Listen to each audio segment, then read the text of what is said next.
Sa pagpapatuloy ng investigasyon sa Umunoy PIDEA leaks, nag-ungkat na ng mga kaso sina Senador Jinggoy Estrada at dating PIDEA agent Jonathan Morales. How can we be sure if the video that is going to be presented before the committee is totally unedited?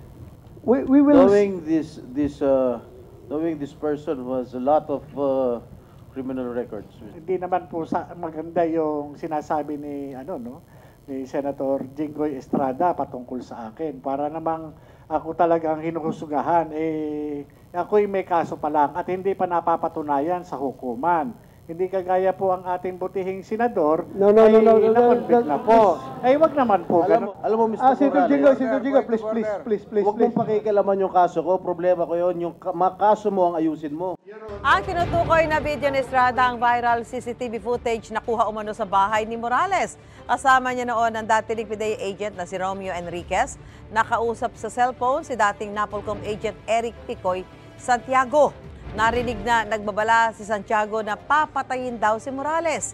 Sa pagdinig, inamin ni Santiago na kathang-isip lang ang mga sinabi niya kay Enriquez. Bago niyan, kinwestiyon Estrada ang kredibilidad ni Morales na siyang pumirma sa Umunoy leak report na nagsasabing gumagamit daw ng droga ang ilang personalidad sa isang condo unit sa Makati City.